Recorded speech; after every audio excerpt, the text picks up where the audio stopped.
source of choice in various countries. And being the energy source of choice means obviously that you have to advocate for it. And therefore, we produce a large number of reports on the progress in energy technologies, in energy markets, in energy investments every year. We focus on the ease of doing solar for different countries so that investors know how easy it is. We also, to enable people to have confidence to invest in markets where money is not going right now, we have created last year the Global Solar Facility with an insurance fund and a payment guarantee mechanism so that investors feel comfortable. The solar industry as a whole has pulled in record amounts of investment. Last year it was about $310 billion. This year it's expected to cross $380 billion. But the vast amount of the world did not receive 1 or 2 or 3 or 4 or 5% of that amount. All of Africa, for example, received 3% of the $310 billion that was invested last year. This is why the payment guarantee mechanism and the insurance mechanism is aimed at enabling investment, but not only in large projects, in small projects. We are talking of mini solar plants, we are talking of solar mini grids, we are talking of rooftop solar, we are talking of solar rooftops, solar cold storages, and so on. At the same time, we also want that there are internal, national organizations that can enable this money to be used. We want to identify startups. In the past year, we have identified 20 startups in Africa. We are working with them on bootstrapping camps to help build up their capabilities in terms of enabling them to receive monies, equity investments. We are to help them develop technological partnerships, to help them in brand imaging. We would like some of these 20 to become the Amazons of tomorrow, providing solar products and services in Africa. And most of all, we are also focusing on the next challenge in solar, which is to use hydrogen as a carbon-free fuel where you can't use electricity. Green hydrogen is important for us. And we are therefore looking at sharing information that countries of the world are doing on hydrogen, providing the training that is needed for green hydrogen, trained professionals to come into the market, and for matchmaking of developers of green hydrogen with the suppliers of finance for green hydrogen. These are the kinds of issues that are there on the assembly as we meet now. But without further ado, let me introduce the president of the International Solar Alliance and then the co-president, who are the ministers respectively from India and France respectively. And then I would request all the other ministers to briefly, for a minute or two, talk about their views on solar and how the Solar Alliance can help them. And we then look forward to your questions as well. Sir.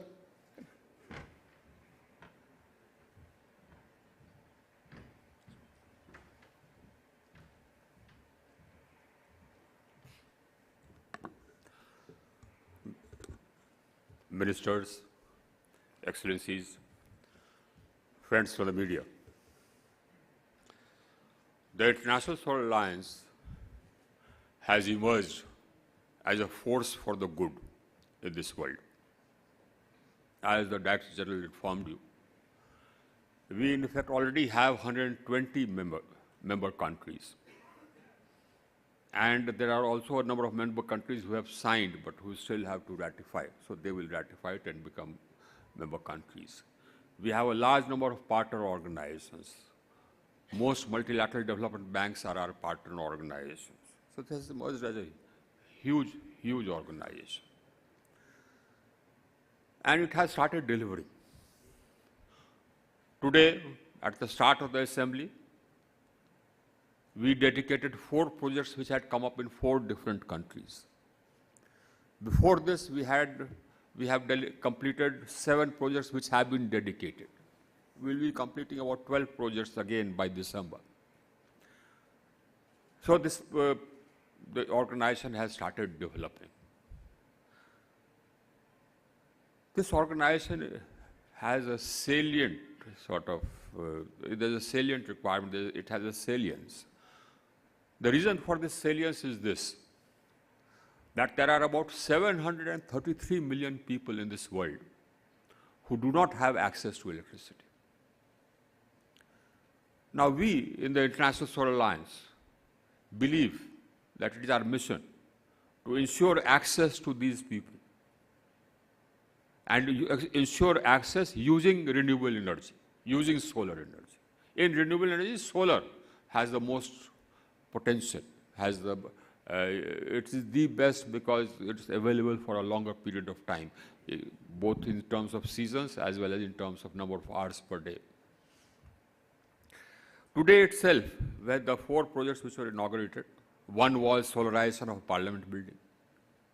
The other was solarization of health centers. We've solarized schools, health centers, Parliament buildings across different countries in Africa, mostly in Africa. What the International Solar Alliance has been doing is, it has been providing expertise, hand-holding, support. It provides training support. It has set up training centers in countries across Africa so that technicians can be trained. It has a program for viability gap funding so that projects which come up in the developing countries, viability gap funding is available. Today we decided, all of us, all the honorable ministers here, together we decided that we'll increase the viability gap funding from 10% to 35%.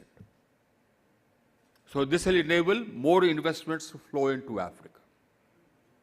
Today we also discussed how we can replicate what we have done in India, in other countries, the regulatory mechanism, the techno-regulatory framework which we have put in place, which has enabled investments to come in India. We'll share that experience with all the countries so that a similar techno-regulatory framework, etc., can be replicated along with dispute resolution mechanisms and payment security mechanisms so that private investments can come in. Because without private investments, by public investments alone, we cannot ensure universal access to electricity because, I mean, no country has enough money to set up all the capacity which it needs. Private sector investment is essential. And we need to de-risk investment so that private investments can come. For de-risking that investment, the International Solar Alliance has set up a fund which will de-risk investments in these countries, in the developing countries. So that fund has components, as the Director General told you. It has an insurance component. So that insurance component ensures the project which is set up. It has a payment security mechanism component, so that whenever any generator generates electricity and supplies electricity, payment security is ensured. Now with these mechanisms, and also after putting these regulatory mechanisms in place, with these mechanisms, we are certain that investments will start flowing into Africa, especially those countries which have problems of energy access to all their people.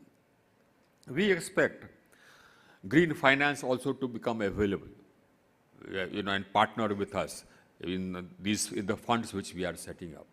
And once that happens, once the green funds start flowing, as per the commitment made by the developed countries in COP21 about investments in green funds, once green funds start becoming available at scale, we'll have projects, renewable energy projects being rolled out, solar energy projects being rolled out at scale throughout those countries which have problems of access to energy. You can't have any development without access to energy. So this is the key. And the International Solar Alliance has been formed to make it possible. We believe that climate action is just not going to happen unless we solve the problem of energy access. You can't have any, the energy transition unless and until you solve the problem of energy access. Access first and then transition, or access using green energy. That is our philosophy. So that unless you solve this problem, the climate action will not really work. And that is the problem which the International Solar Alliance is there to address. And this, as I said, this is an alliance in which all of us work together for the common good. This is, with this organization, I think, is one of the most critical organizations as we take on the challenge of global warming. Thank you. I would expect all my colleagues, honorable ministers, to inform you about the other decisions which we took. We also took decisions to strengthen the organization by adding more posts.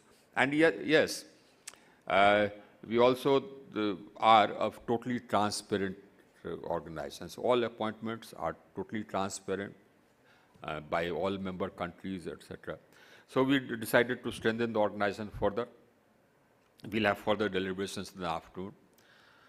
And we are moving forward. The International Solar Alliance has emerged as a force, which will help the energy transition and energy access. Thank you. Thank you, Minister Singh. Can I request Minister Zakharopoulos, the French Minister for Foreign Affairs, who is the co-president of ISA, to address the Council? Merci.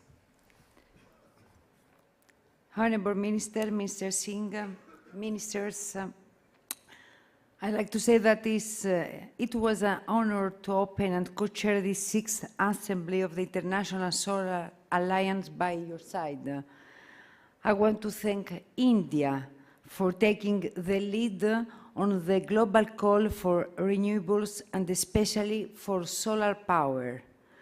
And Minister, we are thankful for your G20 presidency, which showed the adoption of a common goal to triple renewable energy capacity by 2030. Thank you very much. This is an ambitious project, and we are happy that your presidency achieved this goal.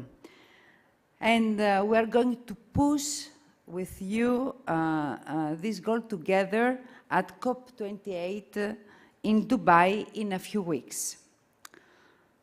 Ladies and gentlemen, the solar revolution is already underway, and the creation of this alliance at COP21 in Paris in 2015, the initial challenge was different.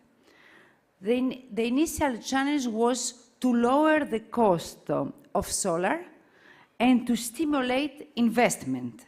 Today, solar has won this battle. Solar is cheaper than any fossil fuel alternative, and investments have increased massively. $1 billion per day is being spent on solar investments. So solar and renewable energy have also won a more political battle, if I can say, the narrative, because with the climate disaster that are more and more frequent, with the consequences of Russia's aggression against Ukraine, with the current situation in the Middle East, all of us realize that solar and the renewable energy sources are key building blocks of energy sovereignty, industrialization, and of course, global geopolitical stability. During the state visit of Prime Minister Modi in Paris in July, energy security was one of the main pillars of the Indo-French Partnership for the Planet that we launched. So you understand that the question of energy is key.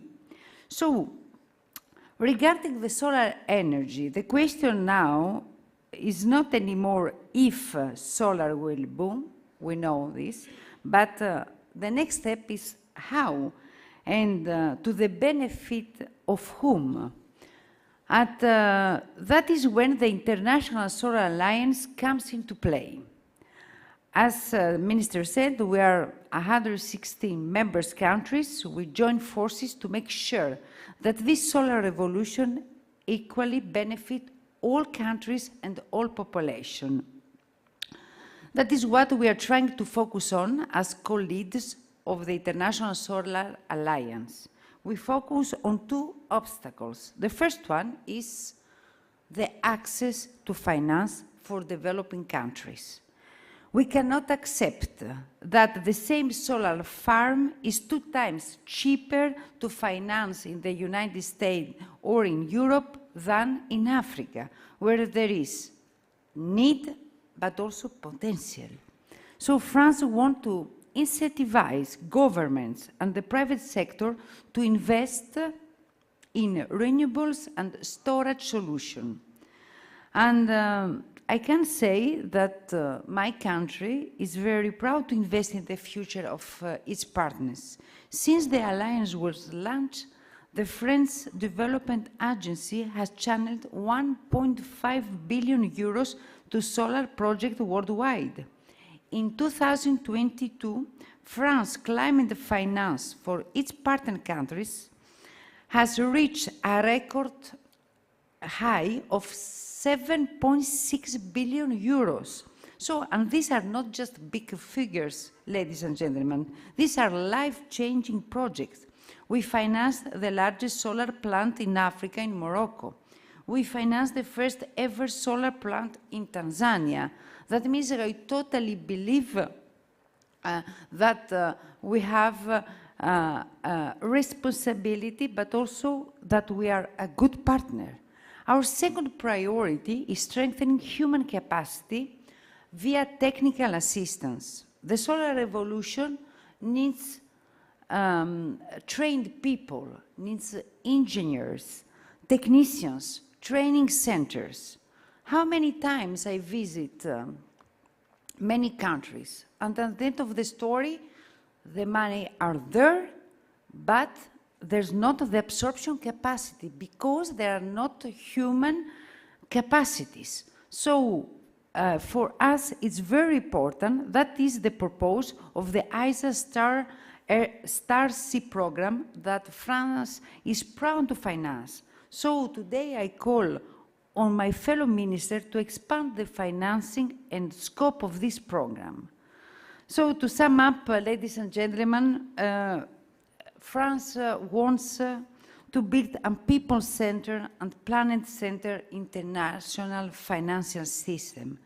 That is the goal of the Paris Pact for the People and Planet, now supported by almost 40 countries. It's very simple, if I can say. There are simple principles that are correct and fair. First of all, nobody, no country has to choose between investing to fighting poverty and investing to protect our planet. It's the same battle. The second one that for me is very important, it is that every country has their own national path. We have to respect each country's ownership, but at the same time, we should do it in a coordinated way.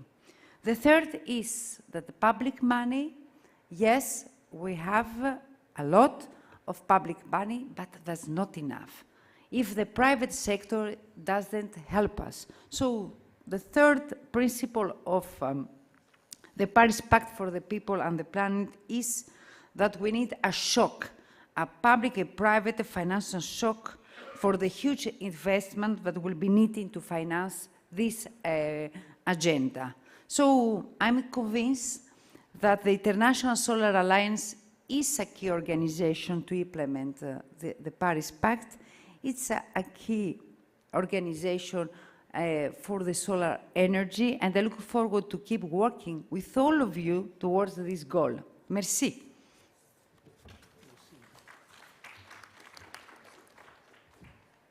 Thank you very much. We have the various ministers who are here present as well. and in case they would like to add anything to what the president or the co-president have said, I would very much welcome them to do so. Can I request Mr. Majid Ali from Maldives to and ask him if he would like to add anything? No. Okay. Minister? It will be great if you can introduce yourself as well. Thank you. My name is Felipe Tuisao. I'm the Minister for Public Works and Energy from Fiji. And as mentioned, Fiji is an island country in the Pacific Islands, where energy is a very critical issue. And we would like to acknowledge International Solar Alliance. We, this morning, commissioned and launched 2 projects in 2 of our islands in terms of the health sector. And that has greatly assisted our peoples in terms of the energy supply in those health centers and ensuring that services are provided.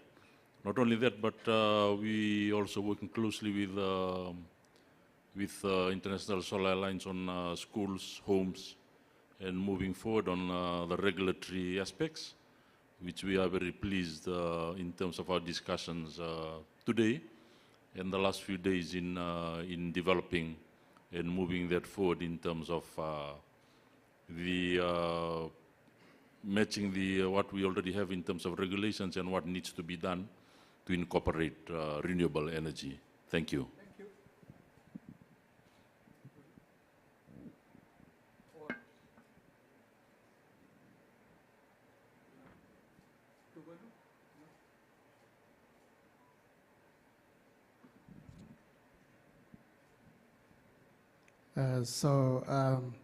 Thank you. My name is Honorable Bradley Tovasia.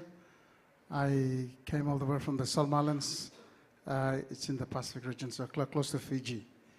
I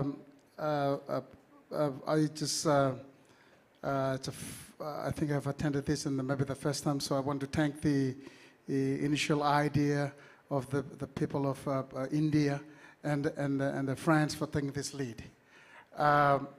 I think we go back to the beginning. This is the basic where maybe we forget about it. When God created the earth, he created the solar light. And he said there was light and there was light. And so I think the basic is thank you, India and France for seeing it fit to go back to the solar thing. Solomon Islands is an island country as Fiji, and we've been separated by islands, and our 80% of people without the lighting. And so I'm privileged to hear and to see the presentation today. I was very quiet in all the discussions, but in me, I put to the International Solar Alliance, please have a chance to come to Solomon Islands and come and make some kind of evaluation. And we are fitting to meet this project. We are very welcome. Thank you very much. Thank you very much. I want to acknowledge and very much commend the leadership of ISA for this very important forum, and also it's not just a forum but very interactive and beneficial to most of us. My name is Edgar Moyo, and I'm the Energy and Power Development Minister from Zimbabwe. In our energy mix in Zimbabwe, solar contributes the lowest. And therefore, that presents an opportunity for investment in that field. Coupled with our power supply and demand deficit, that presents any investor who so wishes to come and invest in the country. The country is endowed also with lithium resource, which is very critical in the battery storage manufacturing value chain. So we look forward to interactions on this platform so that our energy mix is raised particularly towards achieving green energy in the country. I thank you.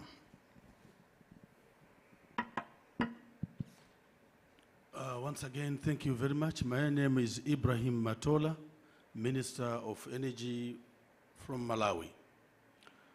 Let me begin by quoting an African proverb.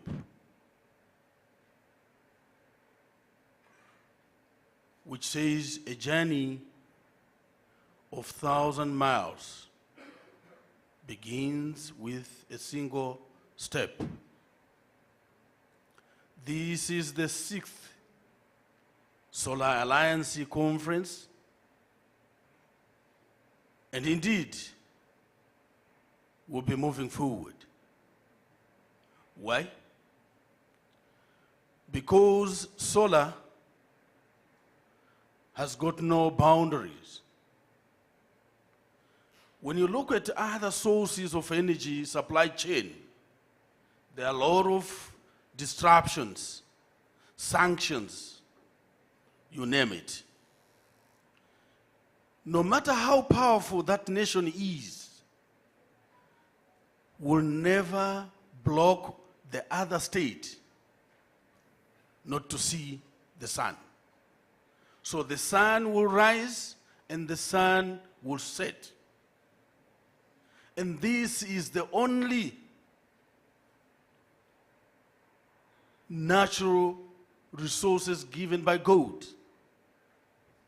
Whether we go into the Bible or the Quran,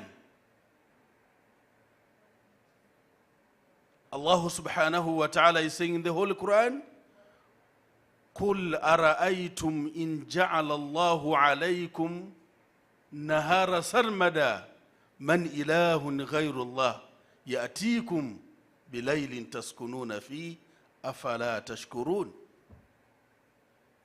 It is only the Almighty God who controls the rise and the sunset.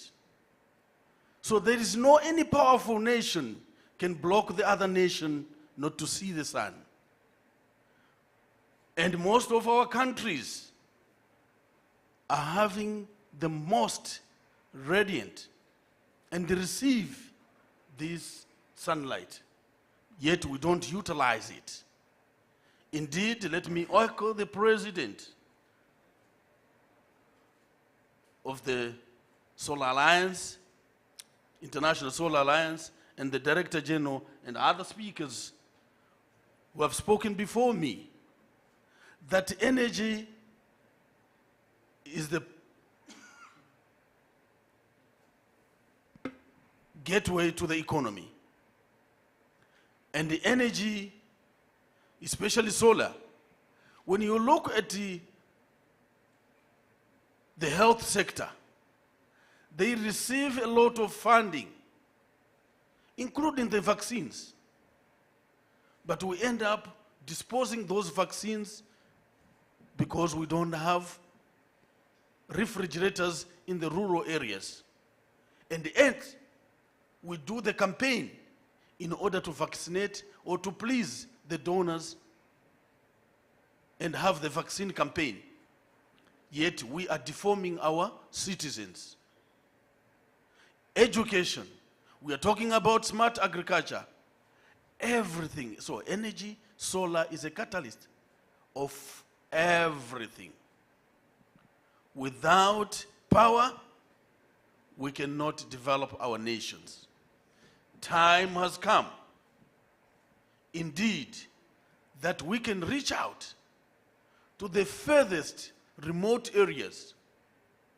And even on the labor issues, the migration of people from rural area into urban cities because of forced transfer in order to have electricity. We are sending our children to study, and yet when we employ them, we want to put them in the rural areas where there is no electricity, and they end up having forced transfer in order to have the electricity. No one would want to stay. Even doctors today, they do teach each other or give experience to each other through internet. Education, value addition of our crops, or produce, farm produce.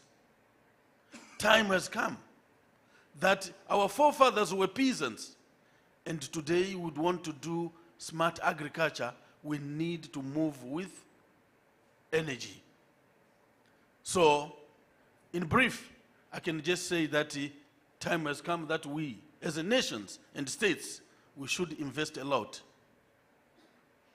in these renewable energies, especially solar, because it is a God-given natural resources which doesn't know any conflict. I thank you. Thank you. Thank you very much. Dr. Wali Sultan, Ethiopia.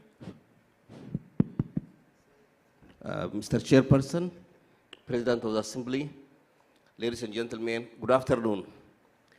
Let me use the opportunity to say a few words about the energy resource potential of Ethiopia, and of course, finally say a few points about the ISA and the concern of Ethiopia in general about the concern. Yes, energy is the most input parameter for any kind of growth and development. We cannot think of growth, economic growth, financial growth, industrialization, modernization, without having sufficient access to electricity. When I say sufficient access, mainly access to electricity and also access to clean technologies. With regard to the potentials we have, if we consider of course, the case of Ethiopia, we have almost all energy resource potential available in the world, including hydro, geothermal, wind, solar, green hydrogen, green ammonia, biomass. Even our power generation capacity so far is only 5.4 gigawatt, while the potential we have is more than 100 gigawatt, excluding green hydrogen and the biomass. Now, the question is, why a country with this huge renewable resource potential, its power generation capacity is far below average? It is because of the policy we have been following so far. The policy so far we have been following about the energy didn't used to allow private sector participation in the power generation, transmission, and distribution. And the power we have generated so far, which is about 5.4 gigawatt, has only been coming from the hydropower. But we cannot rely on hydropower forever, as hydropower is highly susceptible for climate change. Therefore, one of our target areas, our priority areas as the energy sector of Ethiopia is to diversify our energy resources, to increase our energy mixes from hydro to geothermal, wind, and solar as well. When it comes to solar energy potential, our solar energy potential is about 5.5 kilowatt hour per meter square per day, which means per each square kilometer of land, we can generate much power. However, investment has not been done so far very highly in Ethiopia. And therefore now we created a very good environment where private sector can come and involve because of the policy we have already revised. Therefore, in the coming time, we hope, and it's our ambition, to scale up the use of solar energy, as we are one of the countries which have abundant renewable energy source potential, including solar. Therefore, so far we have signed about 4 areas of interest with the International Alliance, and all of them are going really very interesting and very nice paces. And we hope some of the projects will finalize in the coming years, and the others will follow accordingly. Thank you so much. Thank you. Thank you very much, Mr. Bhalla. Mr. Opolot.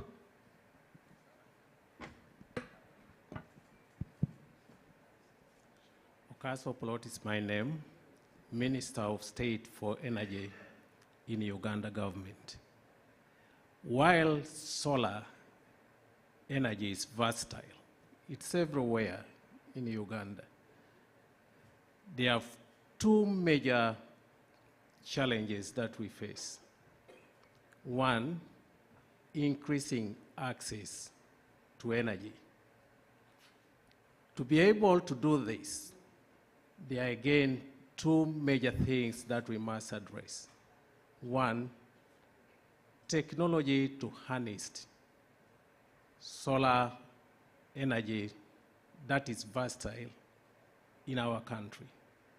We need to address the technology applications for harnessing solar energy.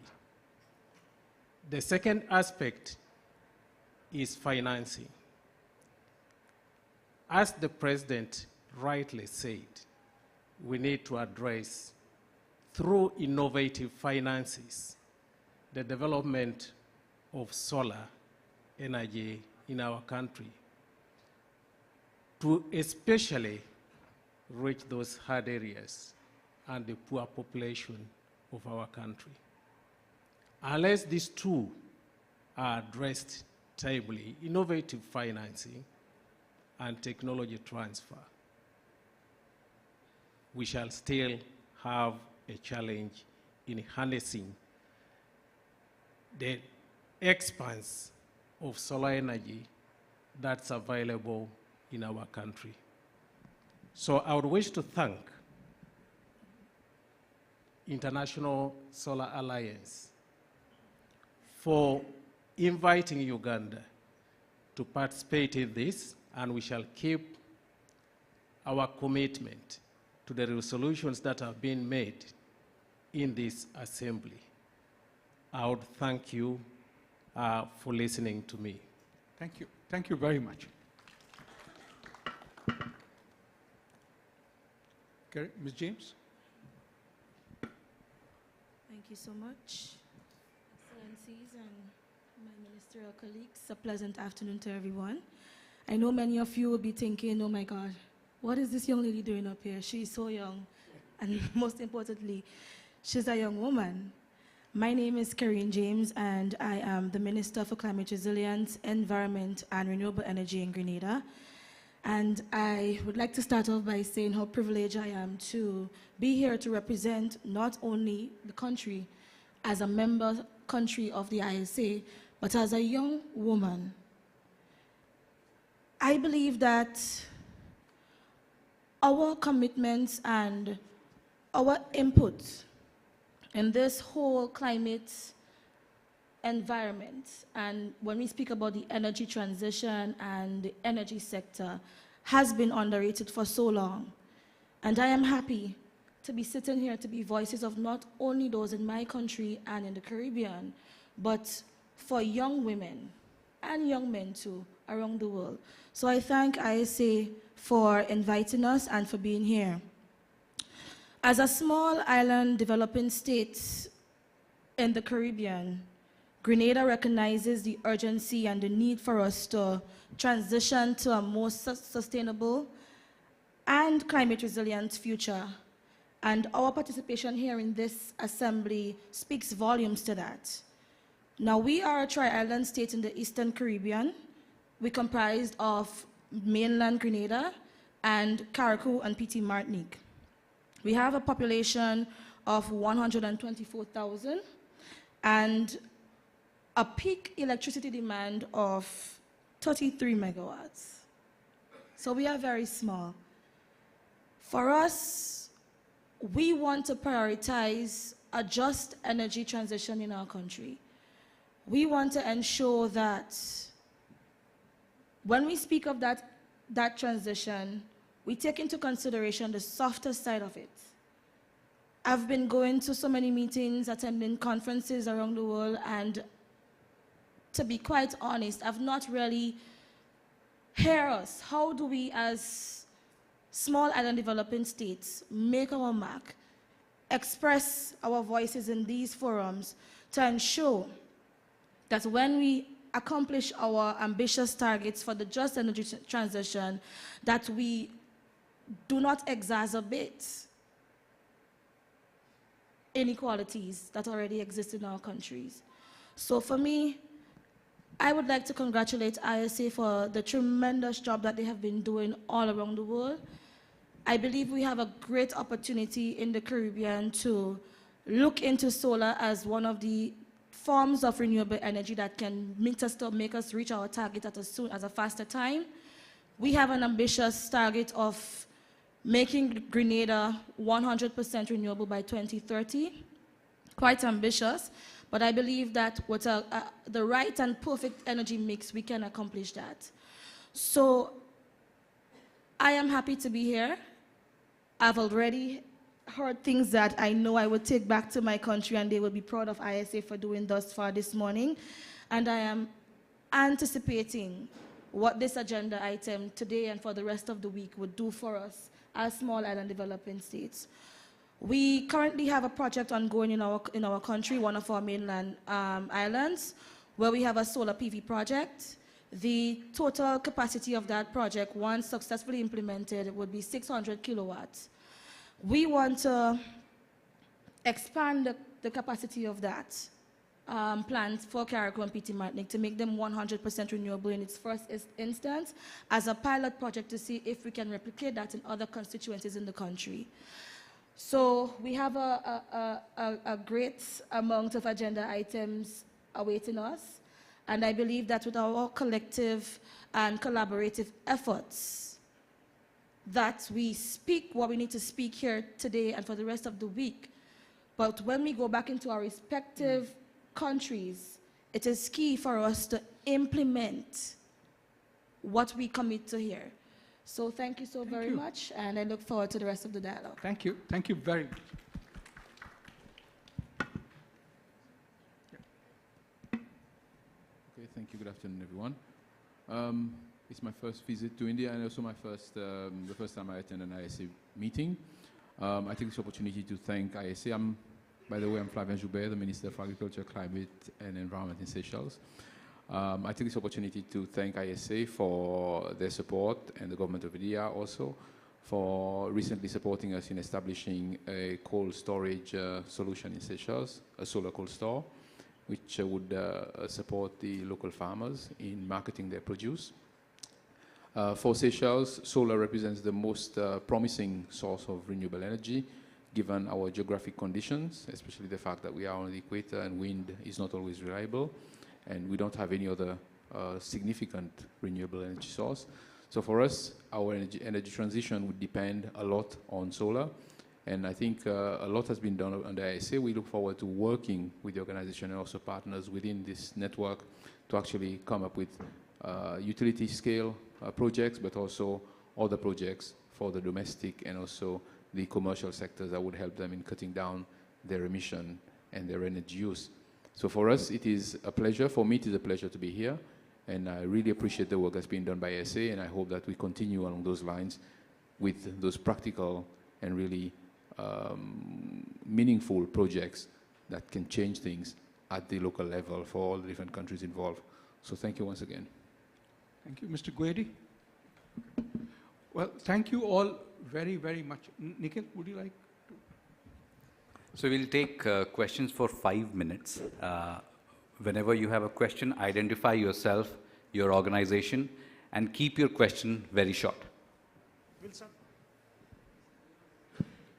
Sir, Dr. Mathur, this is Ramesh from Business Line. Super.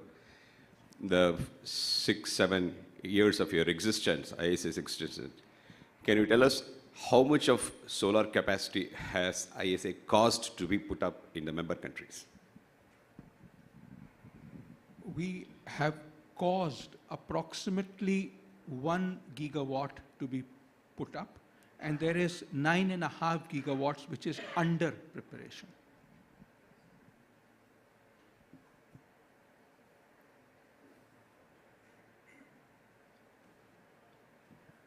I think we should also add the more important issue is the regulatory structure. So in countries which didn't have regulatory structures to allow, for example, private sector investment for doing auctions, those were created.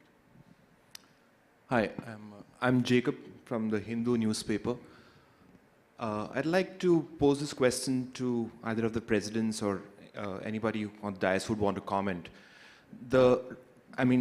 There is tremendous solar expansion that has happened in the decades, but the fact and the ground reality is that a lot of this expansion is dominated by one country, and that is China.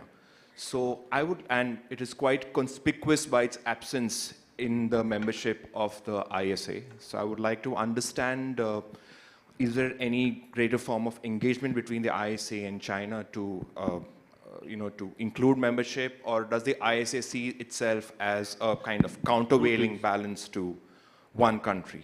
Thank you. Two things.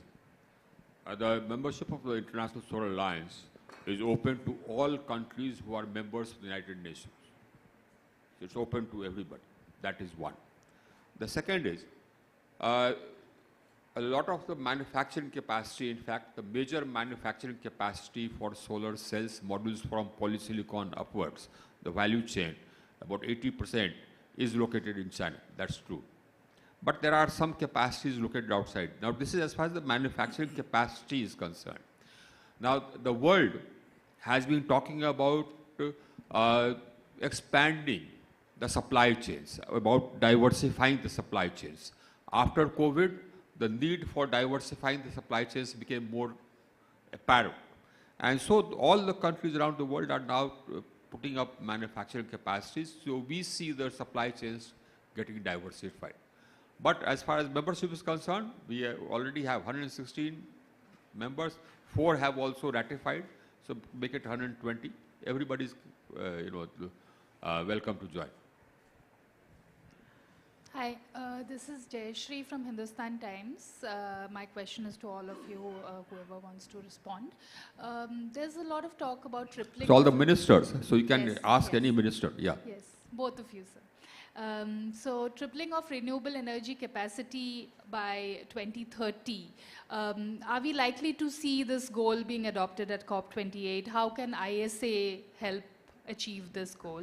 No, we have discussed this in our G20 energy ministers meeting. We discussed this, and we decided that this will be aspirational. Different countries have different national circumstances. So every country is carrying out energy transition according to its own national circumstances. So this target, when we discussed this in G20 energy ministers meeting, we said that this would be aspirational. As far as India is concerned, you're already aware that I think we multiplied our solar capacity by about 35 times in the past 7 years or 8 years. It's already, and my renewable energy capacity is already about 185,000 megawatts, which is already 43% of my total installed capacity. And we have a target of adding about 50 gigawatts every year. So as far as we are concerned, I mean, this is our target, but every country has its own targets. And therefore, every country has given its own national NDCs under the Paris Agreement, the nationally determined contributions. Our NDC was that by 2030, we'll have 40% of our capacity coming from non-fossils. We achieved that in 2021, 9 years in advance. We had pledged that we'll reduce our emissions intensity by 33% by 2030. We achieved that in 2019, again, 11 years in advance. But every country according to its own circumstances. But the basic fundamental point is not this. The fundamental point is that every country has its own national circumstances. Now here, we have a challenge because we need investments to go to Africa. We need investments to go to developing countries which need investments to light up homes, 733 million homes. They need investments to get access to energy. Now here you have so many people who don't have access to energy. How can you talk to them about energy transition? For them, energy transition is meaningless. They don't have access to energy. So the mission of, we deem it as our mission to enable these countries to get access to energy. Because without energy, no growth is possible. That's our mission of all of us here and all the 120 countries who are members. Sir, can we request the co-president to say something and then we stand for a group photograph? Yeah, that's it. So we can have the photograph. You want to say something? Anybody else want to say something? Okay. So there's one more question. Okay. Yeah. Let's take one last question. Come on. Sure. Take a mic. Sorry. So I've been covering the ISA for many years now. So everybody here is excited. Which newspaper? Sir, I work for a newspaper, Hummer. It's an English daily. It's an English daily, Hummer. Okay. Yeah. So I've been working with different newspapers. So my question is, when people from Uganda and Grenada and all these people who are here, they're excited. They say sun is the goddess gift, you know. So we are doing in the, when we can have like solar refrigerator. At the Pusa Institute, there was a solar refrigerator launched which could take care of the cold storage. like the gentleman expressed. So what is the situation there, sir? No, no. In fact, one of the projects which was dedicated today, inaugurated today, was that solar cold storage. And that cold storage keeps the temperature at 4 degrees centigrade, from 4 degrees to about 10 or 11 degrees centigrade. And that was inaugurated today. This is also part of it. Solar irrigation is a part of it. Of course, for a solar cold chain for vaccines is a part of it. Okay. Can I just pitch in one small question here from the back, sir? This is Shilpa Samant from Economic Times. So is that the last question? I mean, the number of last questions. Okay, select one. Select any one. So Yeah. let her ask the question. Okay, Leah. Yes. So my question is with regards to, and of course the President ISA can answer this one.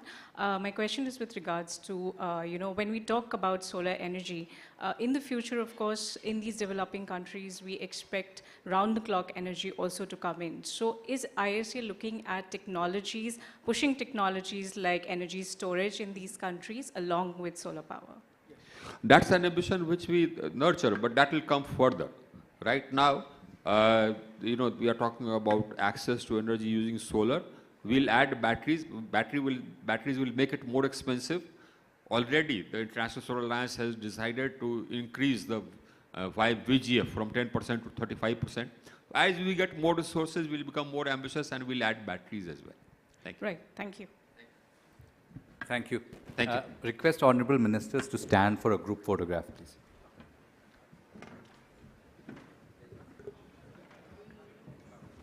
And the press can join us for lunch in Hall 14.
Assalamu alaikum.